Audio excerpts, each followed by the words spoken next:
Hi there guys, so here we are, day 16 I believe we're on now.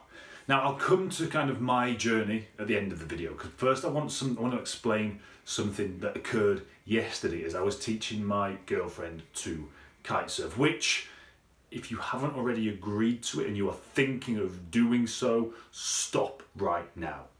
Probably the worst relationship advice ever is to try and teach your partner to kitesurf. The fact that we're still together after this childbirth of a learning experience is a massive testament to her patience with me, because it's so difficult to teach your partner to kitesurf without the two of you getting insanely pissed off with each other. So I would recommend against it. It's already been the cause of 2 of my relationship failures. It was almost the cause of this one. Thankfully we're still together after yesterday and everything's looking good. But don't do it, is the first piece of advice. But moving on to something more interesting, hopefully. Yesterday, as we were at the beach, my girlfriend's at the stage where she's learning, where she's just not got the water start, she's just trying to put her first ride together. She's at that point where she's popping out of the water, maybe riding a metre or 2 and then ending up in a heap, either collapsing back in or spinning over the front of the board. I'm sure a lot of you are very familiar with it. It's a stage that can get really frustrating, and for her, she's been here for ages and ages and ages. And what I could see yesterday was that she was in a really kind of technical know-how state of mind. Every time she'd come in, she'd want massive amounts of technical information. What do I do with the board? Were my feet right? Was the kite in the right place? Was I doing this? Was the bar right? Was this right? Was that right? Was the other thing right? What about the waves? What about this? And it was just too much. You could see that she was overwhelming herself. And when she was out there in the water, there was just so much to think about that she just wasn't, there was too much. She was overwhelmed. So she just wasn't able to get to that point where she could just relax and let it go. Now, I'm a massive fan of the inner game methodology of teaching, and the inner game of golf for me is probably one of the best books on coaching or learning ever written. If you haven't read it, it's that good that if you're watching this in our Facebook group, I've put the link above, wherever they appear, this video. Go and check it out. As I say, the best book I've ever read on this, and the way that we've applied it to kitesurfing has been absolutely revolutionary. For those of you who aren't watching in the Facebook group, why on earth not? There's also a link above, wherever you're watching this video, to the Facebook group. Join in there, join the conversation. It's a really cool place. We've got loads of really cool kitesurfers in there who will give you tons and tons of advice, or you can give them tons and tons of advice. But yeah, get over there. Again, link is up under wherever. Click the link there, go and join the group, and I would love to see you on the inside. So what I did was took a bit of inner game strategy. What I told her was, okay, this time what you're going to do, what I want you to focus on is the power in the kite. And when you come back in, or after each attempt at water starting, I want you to rate the power in the kite, 0 being no power, 10 being, tons of power. Notice there's nothing mentioned about 5 or 6 being the right power. It's just 0 power or loads of power. Because what we're trying to do is not focus on results and change the focus of her human brain from all this technical thinking to something totally arbitrary. The power in the kite, okay, that's something else to concentrate on.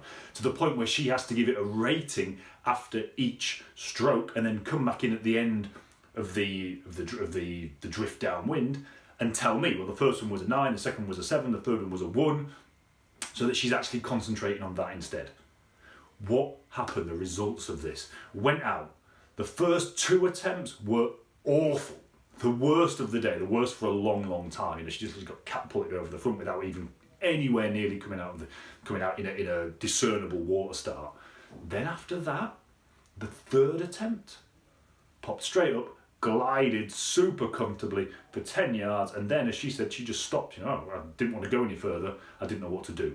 Just stopped. Then every time after that, the same. Suddenly, from out of nowhere, became super graceful, gliding 10, 20 yards over the water and sinking nice and calm. Well, needless to say, she was ecstatic. She came, wow, that was amazing. And for her, it was no big deal. In the fact of the actual mechanics of what had gone on. Obviously the riding was a huge big deal, but the actual method of teaching wasn't. For me, the method of teaching was a huge deal. I asked her, what difference did it make, the fact that you were now concentrating on the kite? Well, I just relaxed. Exactly. And this is exactly what the inner game teaches. It tries to teach you that, look, there comes a certain stage, and she was certainly at this stage, where your body just knows what to do, but your brain gets in the way. So you've got to give your brain something else to focus on that's not results based, because your brain will just focus on, let's get up on the board, let's get riding. And anything that doesn't get you there is a failure, which makes you tense, and more tension leads to lower performance, and you get into this negative feedback cycle. So by removing the focus from the result, or from what you're actually trying to achieve, to something else arbitrary, and being forced to focus on that, i.e. the power in the kite, with no right answer.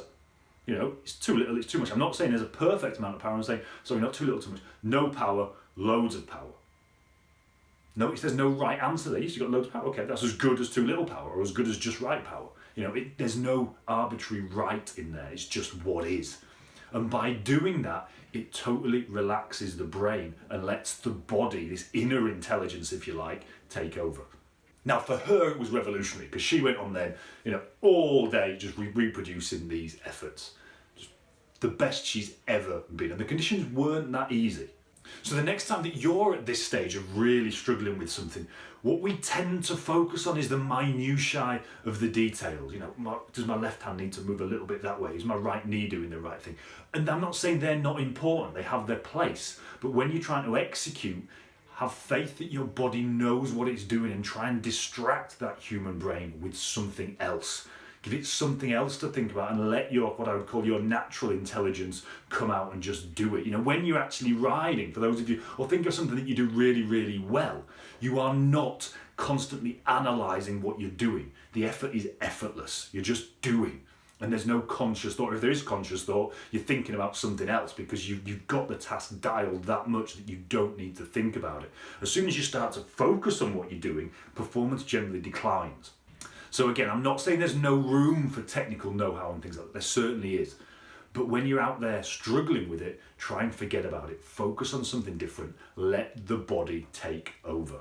And the crucial thing to remember here is that the first 2 attempts that she did were awful. Expect a slight drop in performance the first few times you do it, as your kind of brain and body get used to it. But very, very quickly what should happen is that your body should kick in. Oh, right, great, it's my turn. And it steps up and takes over. Again, for those of you in the Facebook group, link below or above this video, the best book I've ever read on coaching. For those of you not in the Facebook group, come and join us in the Facebook group. So where am I with my quest? Well, day 16, still massively in the recovery phase, but actually finding a few tricks that are really, really working well, which I will share with you as they come to fruition. As I can see, they definitely do work, but some very, very interesting things here.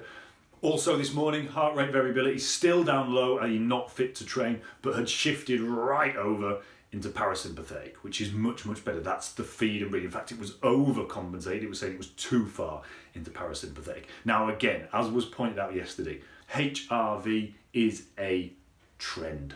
You shouldn't take any one reading too seriously. You need to view it over a length of time. And what I've done, again, this is what I forgot, I've changed the app that I use to start with a fresh start for the purposes of this kind of next year. So I've only been doing that for about a week. So the algorithm in the app is probably still very much trying to determine my baseline. So it's bound to jump around quite a lot to start with. So what I'm going to do, keep doing the HRV, keep using it as a tool, but tend to try and look at it over the longer term. As I forgot that I'd reset. I thought I had kind of a year's worth of data in there, and this was just a really strange result. But no, it's probably just the algorithm tweaking itself, so I'm not going to get too upset about it just yet. Thanks for listening, guys. If you enjoyed that, don't forget to hit like and subscribe, and I'll see you tomorrow.